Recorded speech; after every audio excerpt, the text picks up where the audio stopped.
जय श्री राम, जय सनातन धर्म, जय दोस्तों।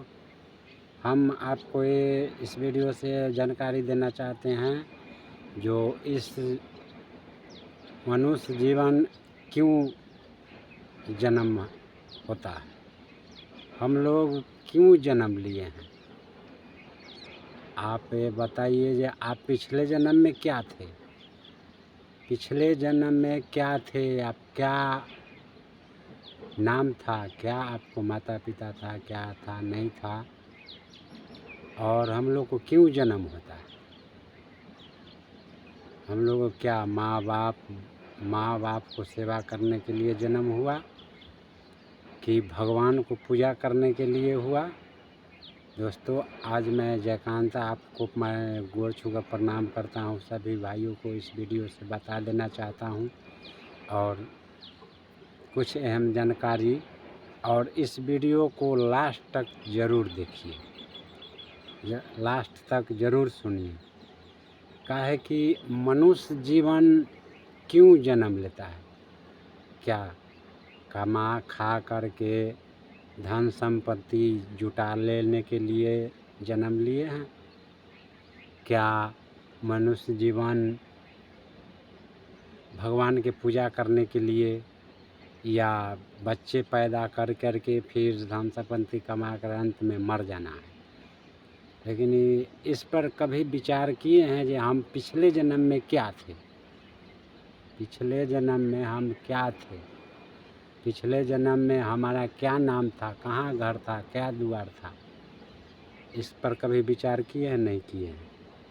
इस पर कोई नहीं करता है विचार, कोई नहीं समझता है। अगर समझ ले, एक बार विचार कर ले, हम लोग को जन्म किस लिए भगवान देते हैं धरती पर आने के लिए, अच्छा कर्म करने के लिए, अच्छा शरीर जो है, इसके बारे में लोग आते हैं, कमाते खाते हैं। जब माँ बाप जब सियान कर देता है बाल, जब बच्चा सियान हो जाता है, सियान होने के बाद जो है से वो शादीशुदा करता है। शादीशुदा करने के बाद माँ बाप को भी भूल जाता है और कमाने खाने लगता है, और कमाते खाते अपना जीवन व्यतीत करने लगता है। लेकिन इसके बारे में कभी नहीं सोचता है कि हम किस लिए जन्म लिए हैं, हमारा क्या रीज़न है, हम क्यों जन्म लिए, हमारा क्या कर्तव्य है। अगर इसके बारे में आप नहीं सोचते हैं ना, तो आप अपनी जो जिस लिए आप जन्म लेने आए, जन्म लिए हैं इस धरती पर, उस लक्ष्य को भूल जाएंगे, आप उस रास्ते से भटक जाएंगे, फिर आप पछतावा ही रहेगा। इसलिए लोग अच्छे कर्म करने के लिए, अच्छा कर्तव्य करने के लिए, और अच्छा कर्तव्य करके अपनी ये जो शरीर है, इस शरीर को मिट जाना है। एक दिन तो मृत्यु हो जाना है, और मृत्यु हो जाने के बाद जो है से ये शरीर एक दिन मिटने के बाद जो है सो आप सूक्ष्म शरीर में चला जाएंगे, सूक्ष्म शरीर में चल जाएंगे। सूक्ष्म शरीर को बारे में आप जानते हैं, समझते हैं, लेकिन आप जानते हैं सूक्ष्म शरीर क्या होता है। सूक्ष्म शरीर जब आप रात में सोते हैं और सपना देखते हैं, और वो आपको शरीर होता है, आप उसी शरीर में, जब शरीर ये विश्राम करने लगता है, तब वो शरीर हमारे आत्मा सूक्ष्म शरीर लेकर के भ्रमण करने लगता है, घूमने लगता है, और सभी को भ्रमण करने लगता है, सब तरफ घूमने लगता है। हमारे मेन कर्तव्य वही है जो हम उस सूक्ष्म शरीर को सक्षम करें। हरि नाम कीर्तन करके कभी कभी भगवान का भी नाम ले लेना चाहिए, और इस बारे में सोचना चाहिए कि हम लोग को धरती पर क्यों जन्म हुआ है, क्यों हम लोग आए हैं, और हमारा क्या रीज़न है। ये सब पर कभी विचार कर लेनी चाहिए और सोच लेना चाहिए, और सोच करके जैसे जीवन जी रहे हैं वैसे। दुनिया में दो प्रकार के लोग हैं, एक तो गरीब है और दूसरा अमीर है। गरीब अपने घर परिवार छोड़ के परदेश में जा कर के और 2 वक्त के रोटी कमाने के लिए साल भर 8 महीना 10 महीना 2 साल तक अपने बीवी बच्चे को छोड़ कर के परदेश में रहता है और वहाँ से पैसे अपन भेजता है तो अपना वहाँ प्रतिपाल होता है। लेकिन और साल 2 साल में एक मजदूर 1 से 1.5 लाख रुपया कमाता है और वही दूसरे अमीर व्यक्ति जो उनको एक दिन का ही कमाई है 1-1.5 लाख रुपया, उनके लिए 1-1.5-2 लाख रुपया कुछ नहीं। क्या वो लोग भी ये बात समझते हैं, सोचते हैं कि हमारे इस धरती पर आने का रीज़न क्या है? यहाँ जितना भी मनुष्य आया है सभी मनुष्य को एक ही लक्ष्य है, एक ही कर्तव्य है। लेकिन धन के जो धनी हो जाता है, कहा गया है ना, दुख में सुमरन सब करे सुख में करे न कोई, जो सुमरन सुख में करे वो दुख काहे के हुई। दुख और सुख तो होना ही है, ये नहीं है जो दुख नहीं हो, दुख हम सुख ही है तो सब दिन राज भोग करते रहे, राज में रहे, सुख करते रहे। लेकिन दुख और सुख तो होना ही है, कभी दुख होगा तो कभी सुख होगा। ये बात भगवान श्री कृष्ण ने समझाते हैं रुक्मिणी जी को साथ में और बताते हैं। तो दुख सुख तो होना ही है। और ये बात नहीं समझ में आ रहा है जो माने जैसे हम लोग क्यों जन्म लिया है, कैसे जन्म लिया, क्या रीज़न था, क्या भगवान ये नहीं कहते दोस्तों जो माने हमारे भजन करते रहो, सुमरन पूजा करते रहो। उन्होंने कहा है सनातन धर्म में धर्म के अनुसार चलो, धर्म के अनुसार चलने से सारे व्यवस्था हिसाब में रहोगे तो तुम्हारे अपने लक्ष्य को पालोगे।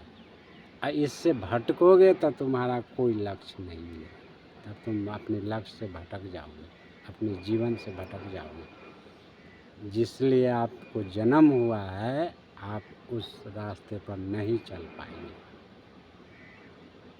तो कभी भी भगवान का सुमिरन कर लेना चाहिए।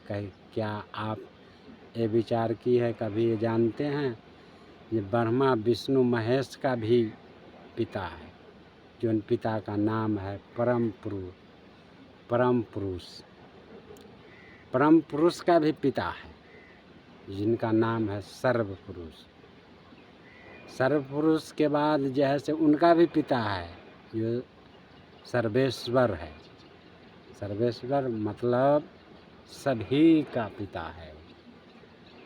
वो उन सर्वेश्वर कैसे है, कैसा होंगे, उनको देख नहीं सकता, कोई दिव्य दृष्टि भी नहीं देख पाता। इतना विशाल है जो कोई उन्हें नहीं देख सकता, देवता मुनि ऋषि कोई भी नहीं देख सकता, इतना माने कि विशाल है। तो हम कहते हैं जो वो किस प्रकार विशाल है, एक मान कर चलिए जो सम्राट विशाल वृक्ष है एक, और उस वृक्ष में फल लटके हुए हैं। फल भी कैसा, जैसे इंगूर का घौंछा होता है ना दोस्तों, घौंछे के घौंछा पूरा होता है, उस प्रकार माने कि जैसे उसमें फल लटका होता है सर्वेश्वर की। और उस फल में जैसे वो जो फल जो है वो फल ही ब्रह्मांड है। उस फल वो सर्वेश्वर को पास वो फल है ब्रह्मांड, सारे ब्रह्मांड रूपी, और उनको रक्षा करने के लिए, उनकी देखभाल करने के लिए सर्व पुरुष को प्रकट किए सर्वेश्वर। जब सर्वेश्वर सर्व पुरुष तो उसमें देखे जो उसमें जीवन नहीं है, उसमें जीवन ही नहीं है, कुछ नहीं है, खाली फल लटके हुए हैं। उस ब्रह्मांड है, ब्रह्मांड में जीवन नहीं है, कुछ नहीं है। तो सर्व पुरुष ने किया जो परम पुरुष को प्रकट किया। परम पुरुष को प्रकट किया तो परम पुरुष क्या किए? परम पुरुष को क्या है कि ये आप इस जीवन, इस फल रूपी ब्रह्मांड में जाइए, आप इसमें जीवन का उत्पादन कीजिए। अब परम पुरुष क्या किया? जे एक अपना गौलोक बना लिया। परम पुरुष क्या किया? जे एक अपना गौलोक, अपना क्षेत्र बना लिया, उसमें रहने लगे और वहाँ से सारे ब्रह्मांड पर नज़र रख दिए, दृष्टि रख दिए और उन सब में एक ब्रह्मा, एक विष्णु, एक महेश को प्रकट कर दिया और इन सब को ऑर्डर दे दिए आप जाइए इसमें जीवन संचालन कीजिए और इनको रचना कीजिए। ब्रह्मा जी आप रचना कीजिए और विष्णु जी पालन करेंगे और शंकर जी इनका संहार करेंगे। इन तीनों देवों के ऑर्डर दे दिए, सारे ब्रह्मांड में ऐसे करके परम पुरुष दे दिए। और परम पुरुष ब्रह्मा जी का रचना करने के बाद भी परम पुरुष आदि शक्ति का रूप धारण करके और कहीं कहीं अपने तरफ से रचना कर दिए। वो किस लिए? वो इसलिए किए जो कभी कभी ब्रह्मा जी को भी अहंकार हो जाएगा जो हम सबसे श्रेष्ठ है ब्रह्मांड में, हमारे ऐसा कोई नहीं है, हमसे वीर कोई नहीं है, चाहे हम विधाता ही हैं, तो उनको कभी अहम ना आ जाए इसके लिए उन्होंने कहीं कहीं आदि शक्ति का रूप धारण करके कहीं कहीं उन्होंने भी रचना कर दी और सारे सृष्टि 6 दिन में ही ब्रह्मा जी रचना कर दिए। ऐसे ऐसे ब्रह्मांड बहुत सारे हैं। एक ब्रह्मांड में एक चांद, एक सूरज, एक आकाश, धरती और नाना प्रकार के जीव रहते हैं। एक ब्रह्मांड को अनुमान नहीं लगा सकता एक मनुष्य जी कितना दूर में है, कितना बड़े है और उस ब्रह्मांड में माने कि और इतना है। कुछ लोग तो ये भी कहते हैं कि जो भगवान कोई होता नहीं है, भगवान का कोई बात नहीं है, ये लोग झूठ मूठ के अपना ढकोसला बनाया रहता है जो भगवान है लेकिन नहीं, आप समझिए इस बात को। एक छोटा सा फैक्ट्री होता है, उस फैक्ट्री का मालिक होता है, उसका मैनेजर होता है, हजारों स्टाफ होता है, हजारों के हजार मजदूर होते हैं उसमें। एक फैक्ट्री चलाने के लिए इतने सारे जब लग सकते हैं स्टाफ, मजदूर, तो क्या इतने बड़े ब्रह्मांड जो बना है उस ब्रह्मांड को कोई चलाने वाला तो होगा। लेकिन कुछ लोग इस बात पर वैल्यूशन नहीं करते हैं, लेकिन आपको इस बात को वैल्यूशन करना पड़ेगा, इस बात को आपको मानना पड़ेगा और अपनी सही जीवन को सुधार के अपना लक्ष्य की ओर जाना पड़ेगा। यदि नहीं जाते हैं तो इस जीवन में अगर नहीं समझते हैं, नहीं सुधरते हैं, तो एक दिन आप जमपुरी की ओर जाएंगे। जमपुरी की ओर जाएंगे और सारे पछतावा होंगे जो हम क्या करने गया था और क्या किया। जमपुरी में यम का दूत जब ये सारे बात आपको याद कराएंगे, आपको भी याद हो जाएगा और जानेंगे जो हम क्या करने गया था, क्या हो गया। हमने तो सोचा था कि जा कर के कुछ ऐसे कर्म करेंगे जो हमारे नाम, निष्ठा, प्रतिष्ठा और श्रेष्ठ हो जाए। कुछ जीव तो है जो पुण्य प्राप्त कर लेते हैं, अक्षम पुण्य और पुनरावृत्ति को प्राप्त हो जाते हैं। पुनरावृत्ति जब तक पुण्य उनका रहता है तब तक पुनरावृत्ति माने स्वर्ग, जन्नत। उसमें आसानी से जब तक पुण्य रहता है तब तक रहते हैं। जब पुण्य छिन्न हो जाता है तब बीमारी, रोग जैसे हो जाते हैं, रोगी हो जाते हैं। तब वहाँ के फिर उनकी माता पिता जो होते हैं सो कहते हैं कि आप धरती लोक पर अब जा कर के आपको पुण्य अर्जित करना पड़ेगा, तब आकर के आप यहाँ स्वर्ग में रह पाएंगे। अगर यदि आप जो है से पुण्य नहीं अर्जित करेंगे तो आप यहाँ नहीं रह पाएंगे। पुण्य जो है सोने का जंजीर है और पाप है लोहे का जंजीर। अगर आप इस पाप पुण्य का चक्कर में नहीं पड़ना चाहते हैं जो सर्वेश्वर को पास हम हमेशा के लिए चले जाएं, तो उनके लिए आपको निष्पाप होना पड़ेगा और पाप पुण्य भी नहीं रहना, पुण्य भी नहीं होना चाहिए, पुण्य भी जीरो होना चाहिए, एकदम पूरा नील, नहीं पाप और नहीं पुण्य।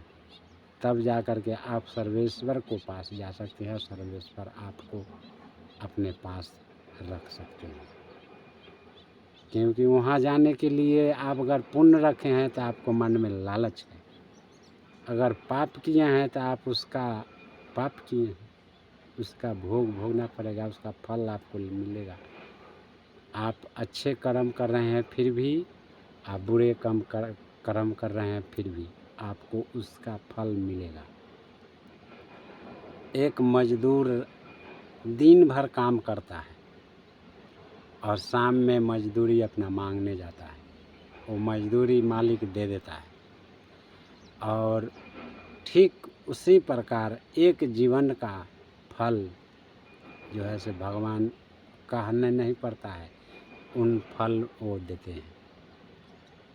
ये रीज़न नहीं है जो आप हर वक्त भगवान का सुमरन करेंगे तभी फल मिलेगा, धर्म स्थल पर जाएंगे तब। ये मानने की बात है, ये धर्म करने की बात है, ये आपका हौसला है, आप कर सकते हैं या ना करेंगे ये आप पर डिसाइड है। आप अच्छा कर्म करना चाहते हैं तो अच्छा कर्म कीजिए, कर्म तो करना ही पड़ेगा, कर्म बगैर तो काम होगा ही नहीं, कुछ ना कुछ करेंगे। आप जे कर रहे हैं सही कर्म है। आप मान कर चलिए जो कुछ एक परिवार को चला रहे हैं, मेहनत से अपने परिवार प्रतिपाल कर रहे हैं, अपने जीवन संभाल रहे हैं, चल रहे हैं, तो वो कर्म है। किसी को मर्डर कर रहे हैं तो वो भी कर्म है, चोरी कर रहे हैं तो वो भी कर्म है, पुण्य कर रहे हैं तो वो भी कर्म है। चाहे जिस प्रकार के काम कीजिए वो कर्म ही है। तो धर्म से बड़ा कर्म इसलिए कहा गया है कि जब धर्म के साथ रहते हुए, अगर धर्म के साथ रहते हुए आप अच्छे निष्ठा ईमानदारी से चल रहे हैं और अच्छे कर्म कर रहे हैं तो धर्म से बड़ा कर्म होगा। इस बात पर बहुत बहस होता है, बहुत बार हम भी यूट्यूब में भी सुनते हैं या बहुत लोग से भी सुनते हैं। कोई कहता है ये धर्म बड़ा, कोई बोलता है कर्तव्य कर्म बड़ा। कर्म बड़ा कैसे होगा भाई? कर्म पर डिपेंड करता है। कोई अगर मर्डर कर दे या कहे कि ये हमारा कर्म बड़ा है तो ऐसा होगा? कोई करे चोरी कर दे, लुटेरी कर दे, रेप करे, नीच कर्तव्य करे और बोले कि ये हमारा कर्तव्य श्रेष्ठ है, तो आप मानेंगे? तब दंड किस लिए बना, जेल क्यों बना सरकार की? उसको कैद करने के लिए। वो तो बुरा कर्तव्य कर रहा है, तब तो उसको दंड देने के लिए, बताने के लिए, समझाने के लिए, सुधर जाओ, सही से चलो, अच्छे कर्म करो। तो यहाँ तो लोग सुविधा देखते हैं, जो हमारे अपनी फ़ायदा क्या है, किस प्रकार मुझे धन मिले, कुछ पैसा मिले, कुछ ज़्यादा मिले, जो उस पैसा से हम ऐश मौज करें। लेकिन ये पैसा ही सारे ऐश मौज नहीं, पैसा सारे चीज़ दे सकता है, ऐश मौज सारे चीज़ कर दे सकता है, लेकिन एक चीज़ नहीं दे सकता, जो आपने कर्तव्य किया है वो चीज़ पैसा नहीं दे सकता। क्योंकि वो चीज़ आपको पैसा से नहीं मिलेगा, वो आपको करना पड़ेगा।